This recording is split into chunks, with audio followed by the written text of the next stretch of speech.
Hello there, Internet. MegaMogwai here, and I got another video for you guys today. Today I'm going to showcase off the deck. I'm going to showcase Miguel Grabber. I'm going to showcase, nothing happened here, the deck list that I used to reach Diamond rank with. Now, if you've been watching my videos for, I don't know, a while or something, for some time, you may have noticed that most of my videos are in Mythic rank. And the reason why I'm in Diamond now is because every season there is a reset. So we drop 2 ranks, to be precise, every 2 months. So because I always reach Mythic rank, I'm dropped down to Platinum Tier 4, which is where I start the new season, which happened 8 days ago.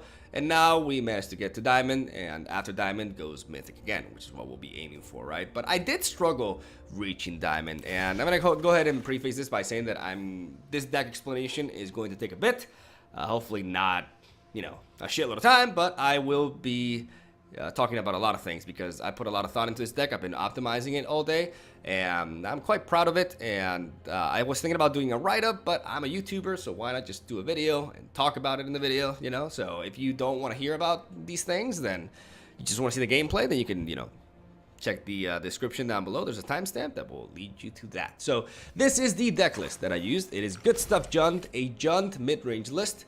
We're gonna showcase Jesus, the deck list like this because I think, you know, visually it's better. I don't know if you guys prefer it like this or not. Let me know in the comments down below if you prefer this mode or this mode. Type A for this, B for this. For now, we're going with B. So, Jund Midrange is a deck list that I am very fond of. So, I've been struggling quite a bit to rank up this season. Like, reaching Diamond has been tough. I've had like a couple of streams in which I just could not rank up. I just had like, I don't know, 50% win rate or something. I just kept going up and down, and no progress was made, and I tilted heavily.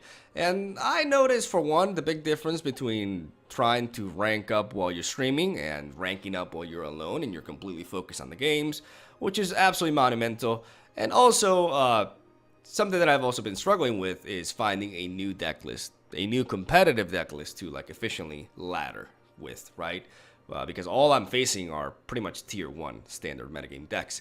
And even though I'm very fond of the Sultai midrange list that I've showcased off a couple of times on the channel recently, the one without the Explore package that Peter built from the MPL, like I really like that deck list, and I'm improving a lot with it. Even though, like I said, I like that deck a lot, I don't want to showcase off the same deck list every time, and I want to, you know, climb with other decks. I want to broaden my horizons, if you will, and get good with other builds and understand them and just improve overall as a player. That is what I want to do, right? So this time around, I was like, you know what? I want to reach Diamond rank with Jund midrange. I did half of my climbing through Platinum with the Esper toolbox deck that I showcased off yesterday and the day before that. And the final, you know, 2 tiers were with this. Why Jund midrange? Because I feel like, first of all, I enjoy midrange more than anything. I can play all decks, you know, I can smork and I can go control as well, and I can enjoy them in their own way. But midrange for me is the most rewarding and overall just the most fun strategy to play in card games and, you know, Magic the Gathering, because midrange, especially Magic the Gathering with the best of 2 out of 3 system, midrange is the most flexible sort of deck. So what I mean by this is that midrange is the one that adapts the best to specific matchups, because midrange decks, the way they're built, they can either speed up and be more reactive so that they can handle, you know, more fast aggressive matchups, or they can add in disruption and cards that enable you to not lose out on fuel to adapt better to control type matchups, right? Midrange decks generally do not have the upper hand in the first game, even though it doesn't mean, you know, you shouldn't win game 1. Like, you should always aim to win game 1, but they can struggle against more radical strategies like, you know, the Nexus Simic deck or the mono red aggro build or Esper control, like decks that are either, you know, they dwell on the extreme. You know, mid-range is naturally in the middle. These other decks are in the extreme, right? And they are either very quick and try to kill you very, very fast, or they are slower, but, you know, they have a specific game plan that if it goes off, it's just pretty much unbeatable, like Nexus, right? And you are just a deck that plays good stuff on curve. That is what mid-range does. But with the help of the sideboard, we can tune our good stuff on curve strategy and adapt it to what we're facing. And that is what I love about this, like I said, tactic. And I really enjoy Jund mid-range. I call it Jund, but it's basically big red with friends. And by friends, I mean, black and green splash. As you can tell, our mana base is completely red focused with, every single one of our lands provides us with red mana, so we can cast Goblin Chain Whirler consistently. But on top of that, we have, obviously, splash of black and a lesser splash of green right here. Because it's mostly red, with a good portion of black and a smaller portion of green. Why do we have green? Why are we not just Rakdos? Because I believe that a good mid-range deck in this current metagame that we're at, if it's not fast enough, it needs to run enchantment removal. And that is what we have right here with status in the main deck, which is a status statue. Statue can enable us to destroy an enchantment or a creature or an artifact, while also providing us with status, which combines with Goblin Chain Whirler for the what I like to call Omaiwo Shinderu combo, which is pretty fucking naughty. Like, it comes onto the board. Like, when you play Goblin Chain Whirler, you have to go on full control for this. I mean, you'll see in the gameplay that I showcase off. You play Goblin Chain Whirler, and when it's about to resolve, you set up status on the stack. You target the Goblin Chain Whirler, you give it Death Touch, as you can see right here. And then Goblin Chain Whirler's effect goes off, and every creature that it damages by 1 actually dies. So you board wipe the shit out of your opponents. It's absolutely glorious. It never gets old, and it's a very, very powerful combo that is extremely efficient when you're facing opposing mid-range or just heavy creature-based decks in general. Very good against mono white aggro as well. Very, very powerful combo, but on top of that, like, I love the fact that this card also provides us with enchantment removal, which, like I said, is very key because you need an answer for Wilderness Reclamation. If your deck does not have an answer for Wilderness Reclamation, your deck is not going to win consistently in the standard metagame. It's as simple as that. So, especially for a mid-range sort of list, which is why it's one of the reasons why Esper Control is king when it comes to control decks right now, because it has access to Mortify. Therefore, it can deal with enchantments. So, we have a big red deck that can deal with enchantments, is very good stuff on curve, and plays Treasure Map with Karn, because a good synergy right here. Treasure Map is our way to not run out of fuel. I like Treasure Map a lot in this metagame, especially more so than Search for Scanta, obviously outside of Nexus decks, because it's not vulnerable to Mortify. It's an artifact, but it is susceptible to Hostage Taker, which is why we're running 2 copies of Lightning Strike and 1 extra copy of Lightning Strike in the sideboard, because we want to be able to kill a Hostage Taker at instant speed, which is why I took out Carnival Carnage, which was originally in this deck, and it's what you're going to see in the gameplay that I showcase off today, because the games that I'm going to showcase off today are in Platinum tier, not in, they're not like the final clan that I performed today off stream. But this is the final version of the deck, and that's why I'm running Lightning Strike over Carnival Carnage, because I want my removal to also be able to deal direct damage to the opponent, which enables me to bypass their combat stall tactics. If I'm facing a Nexus deck, and they play Roost Snare, I can still zap him with Shock and Lightning Strike and potentially finish him off that way. Direfleet Daredevil is one of the most powerful 2-drops in the game right now in Standard, and she is one of the reasons why this deck is as powerful as it is. Very, very powerful against Esper Control, as we can steal their Thought Erasure and discard their Kaya's Wrath, their Ross's Contempt for our Phoenix, or we can take away their motherfucking Teferi and watch them cry every time. She's also really good in the Soul Time mid-range matchup because we can take away their removal and kill down a Hostage Taker or a buffed up Wild Growth Walker, or we can even take a fine Finality for ourselves and return our own stuff and get just outstanding value out of that. But to top all that off, she has a really good presence as a 2-drop in the more aggressive matchups. Obviously, against mono red aggro, we just take away their lightning strikes and we use their removal against them.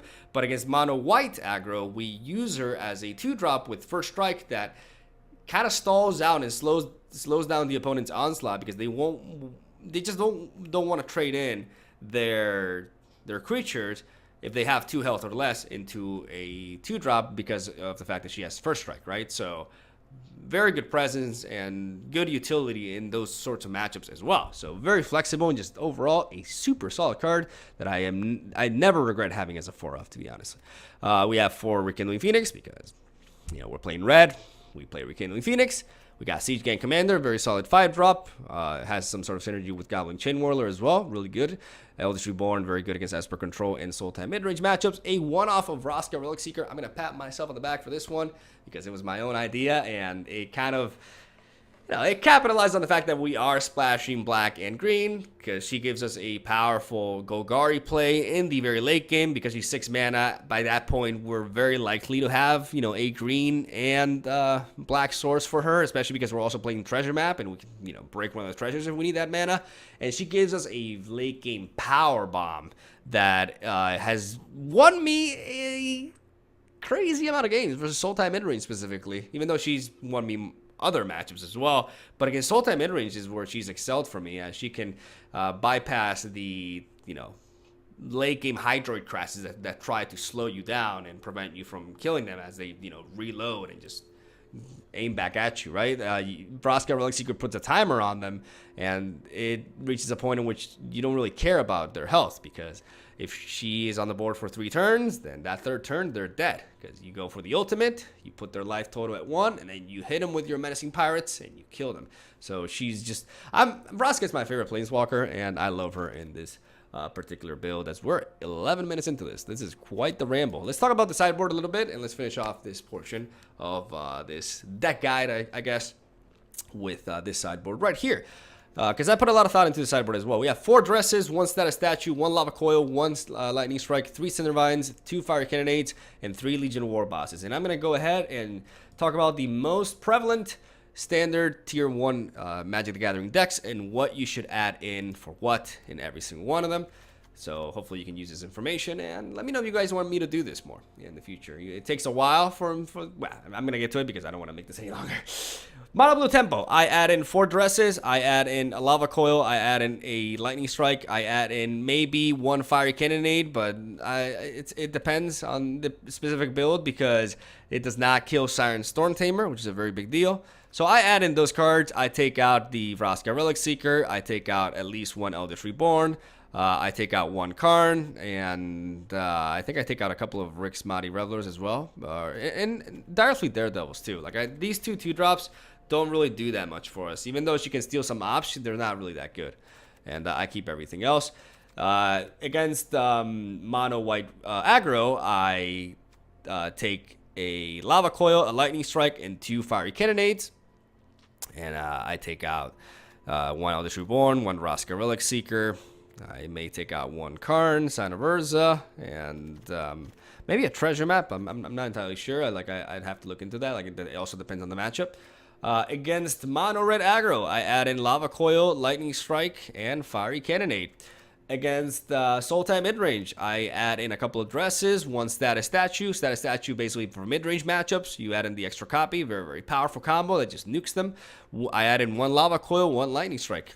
Against Esper Control, I add in 4 dresses. I add in a lightning strike, because I keep the shocks and the lightning strikes in case they sideboard in Thief Vicinity, so that I can eliminate Thief Vicinity, but also they can just deal direct damage to the opponent, so they're not dead draws in case my opponent doesn't bring either Thief Vicinity or Hostage Taker, which at least Hostage Taker they should.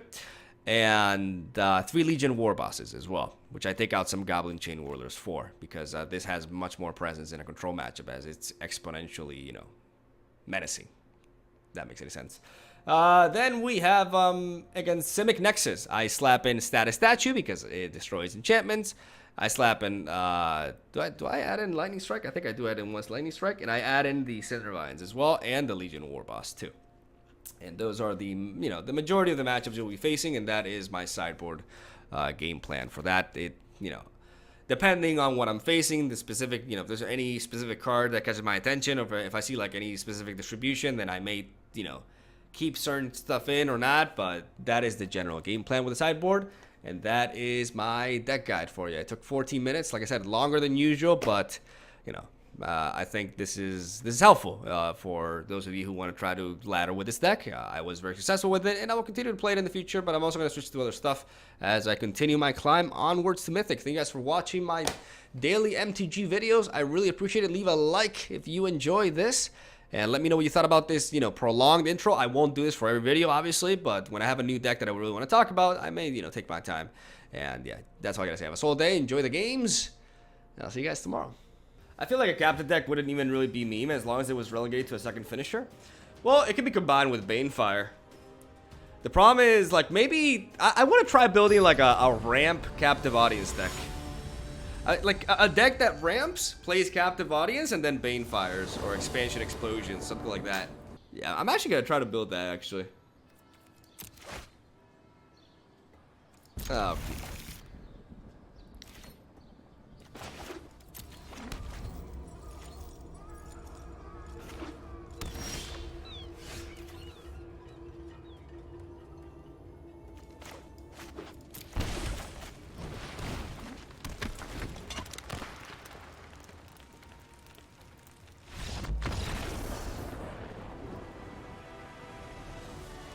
Can I get me some EZs in the chat, please? We still don't know what we're facing.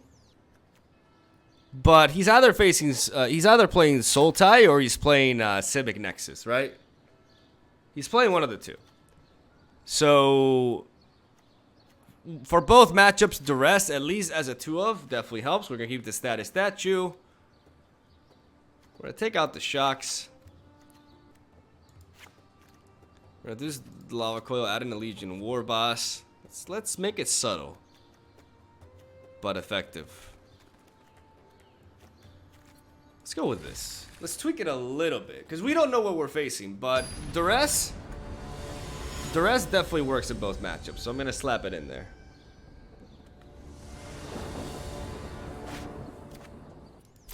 I'll keep this. Okay, it's just Sultai. Alright.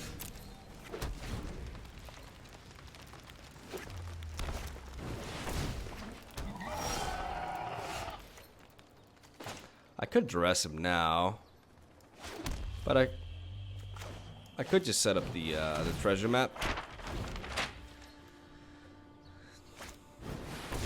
Okay, so he's just stomping.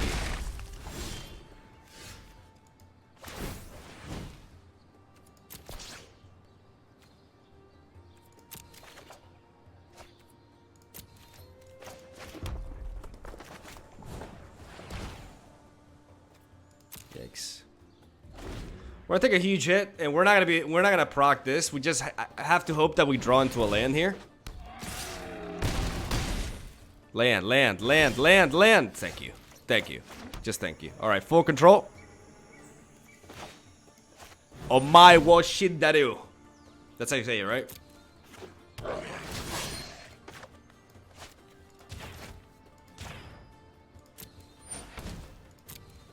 Board wide, bitches!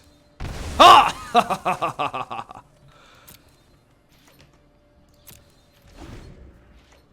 Nutty! There we go. All right. We're back where we started. Let's climb now, shall we? Sultai Stompy, that's new. It's not Sultai Stompy. It's Simic Stompy. And it's actually not new. It's a thing. Who is Lutil? It's actually like literally one person just spamming it. Jesus Christ. I thought like I had a raid for a second, but it's like literally one guy just spamming Lutil. I don't even. What is a Lutil? Can somebody tell me what it is? Okay, we'll keep this.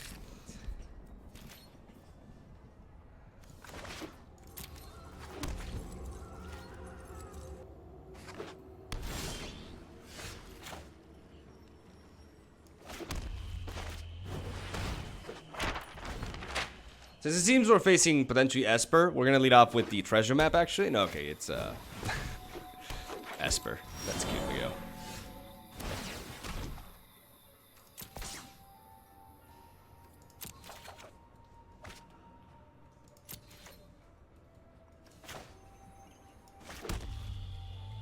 I mean, the thing is, I don't want to get rid of any of these cards.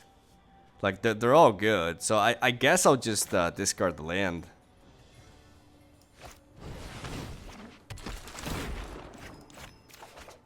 Easy. I'm a psychic.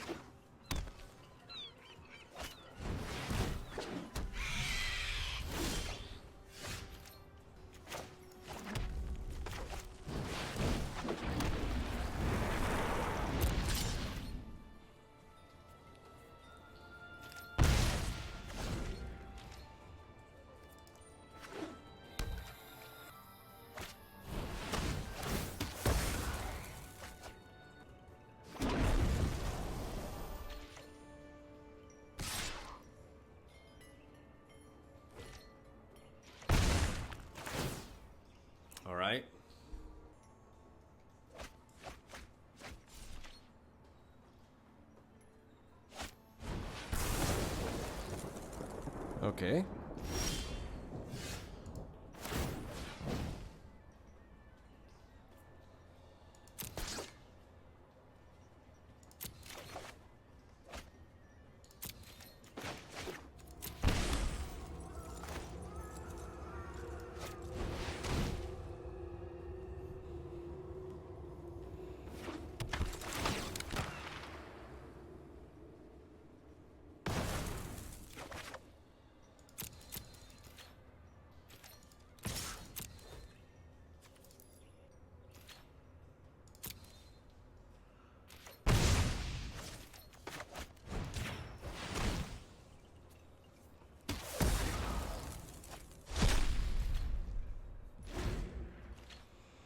All right.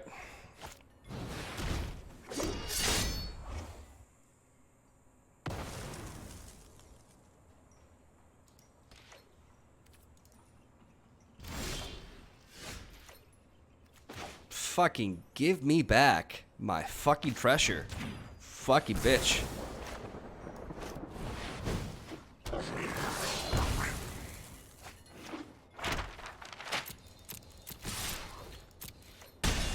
Buy your own map! Get a job!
There we go. So obviously the treasure map is vulnerable. So we want the fourth lava coil to be able to answer that. We also, Carnival Carnage is not nearly as useful. We'd rather have Duresses. I'd rather have 3 Duresses, to be fair. So I want the Status Statue. I want the Shocks because he's playing Thief of Sanity. He also kills a bunch of shit. Direfleet Daredevil's really good, very good. I'm thinking about the treasure maps. I think Karn is necessary because the match can drag out, so I need Planeswalkers. I really like treasure map, man. Like, but maybe I can tone it down. No, it's important for me to like not run out of steam here. I do want the Duresses though, so I think I'm gonna take out a treasure map, just one, and maybe one Karn. I definitely want the Vraska. No, I need the Planeswalkers. I need the late game power. Maybe just one Rix. Let's keep it like this.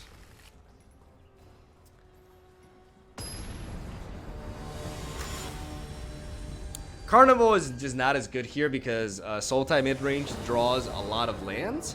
So they flood quite a lot because of the Explore package, even though he's not playing the Explore package.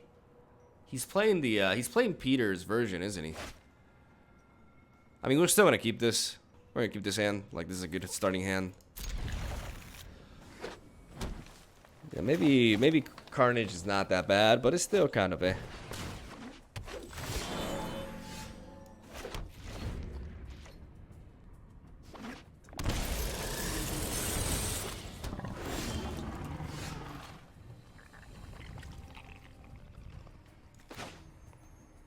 Is there any this deck, do they have any turn 4 play? May as well do this now.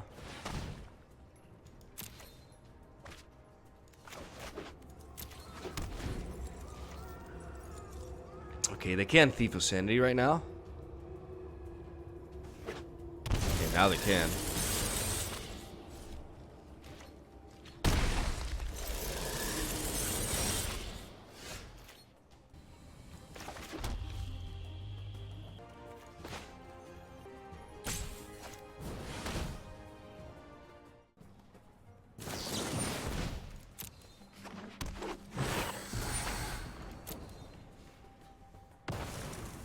You guys know what's coming, right?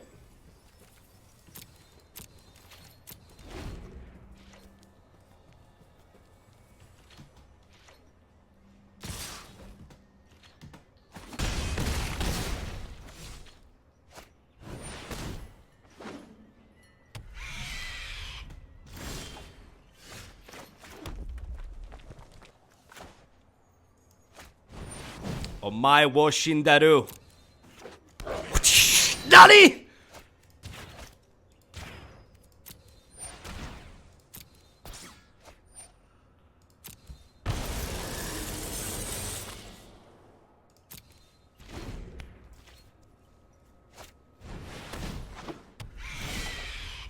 Ho! Should I discard Braska Relic Seeker? I mean, I refuel. I don't have a green source of mana. I think I should.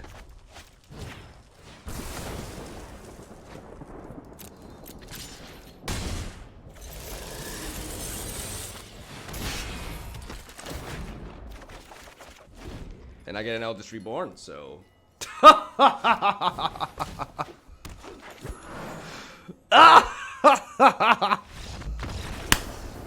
Get destroyed! Oh, that was hot!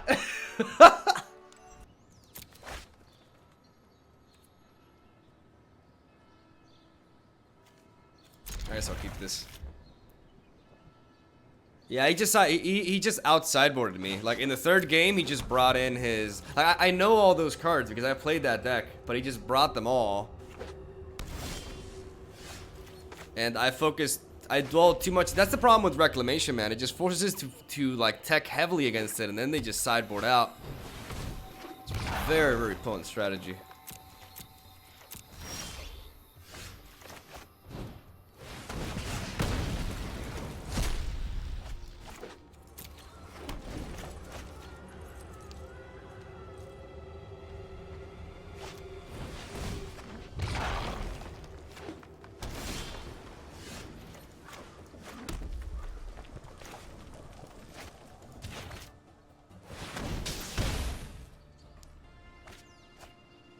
I mean, I got really good value there.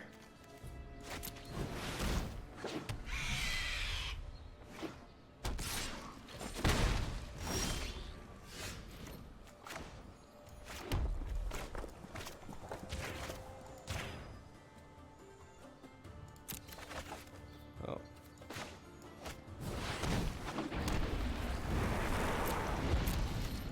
I just realized I don't have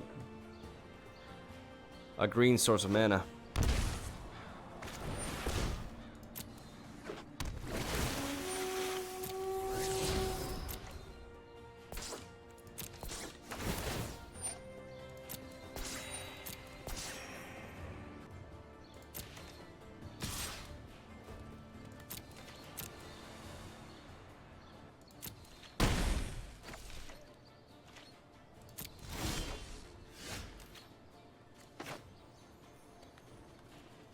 Okay, we got the combo, but we gotta wait a turn for it.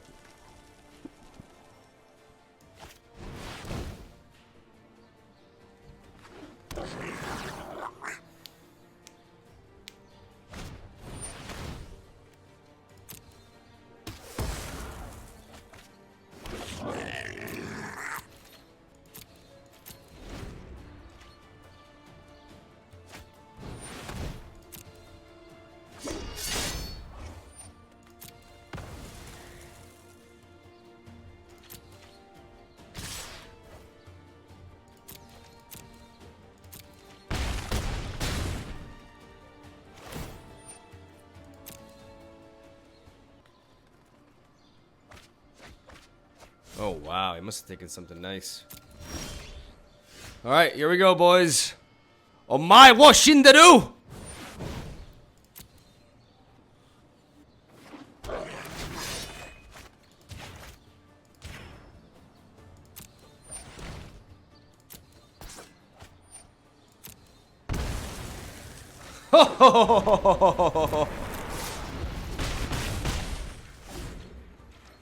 What did you take, brother? Okay. That's fine.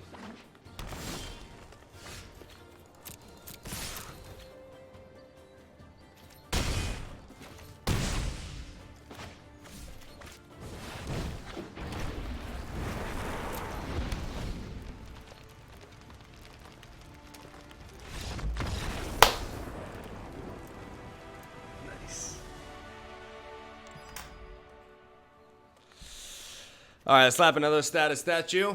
Let's get in another lava coil. Let's play a couple of dresses at least. Carnage got insane value that game, man. I don't know. Maybe I'm changing my mind with Carnage. Because he's also... No, he is playing the Explore package. But he's also playing Thief of Sanity, so I don't want to get rid of Shock. I do want... man, I do want at least 3 dresses. Dresses are just so good. And so is Direfleet Daredevil in this matchup. All these are important. Important. Let's take out 1 Carnival Carnage. Let's take out 1 Treasure Map. Let's take out 1 Rix. We can take out 1 Shock. We just leave 1 Shock in there. And 1 Direfleet. Let's keep it like this. I just skim a little bit from... Because we want all of our cards, but... We don't necessarily want to take out, you know... Because Direfleet Daredevil can put in a massive amount of work. I should probably have 4 of them, honestly. But I really do want those 3 dresses. I want to get rid of those Planeswalkers. And his removal as well. No. Shock does not accomplish... Shock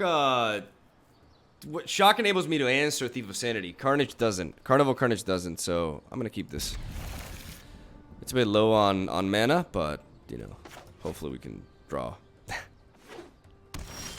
into more mana. Okay, so there's a dress.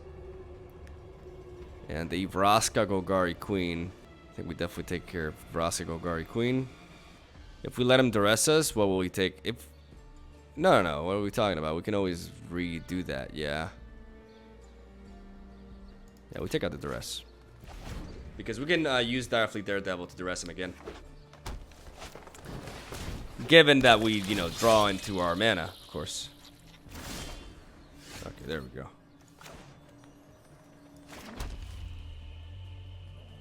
Actually, I should have taken that. Fuck,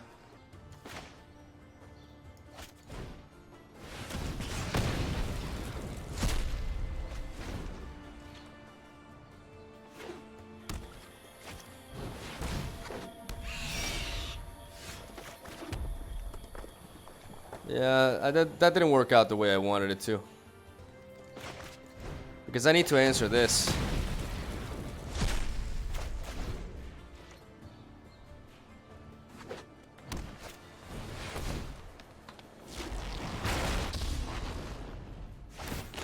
Its pain is our game.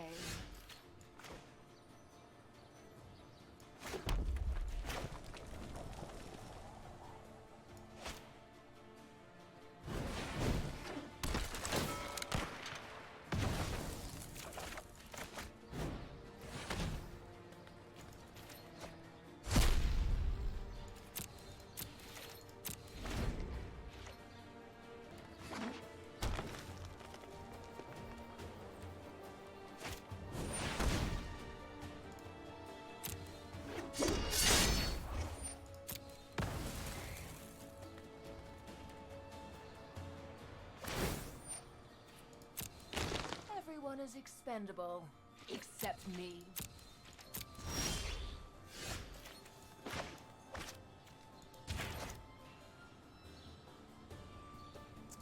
Fuck, I just realized. Fuck.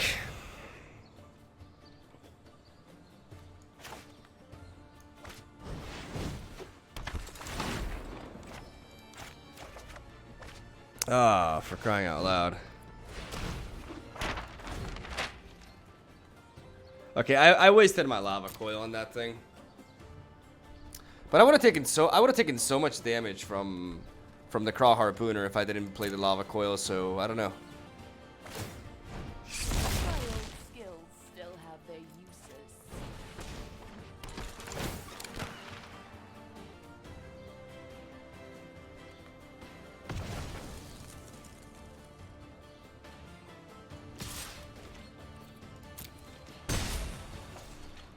I mean, I should have.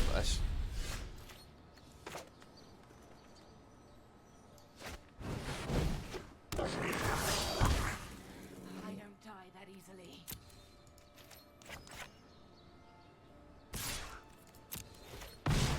Oh, curses, that hurts. Alright, there's our green source of mana. We can still get back into this. Sometimes sacrifice is necessary.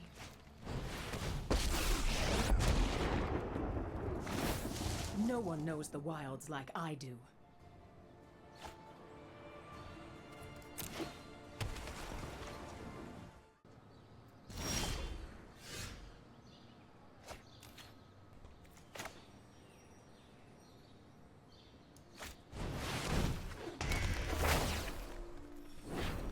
We're gonna play the Eldest Reborn.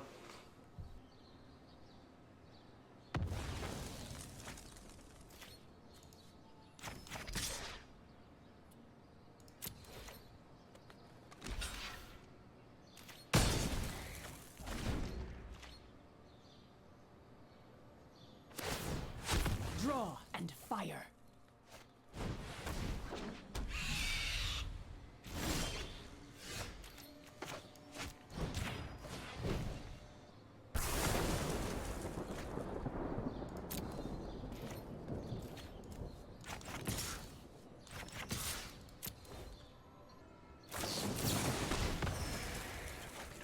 Beautiful, beautiful! Bad.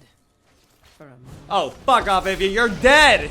You're dead! You know nothing's not dead. My boy card here. I'll make use of that. Oh. Oh, you bitch! Out of my sight, you bitch! Oh!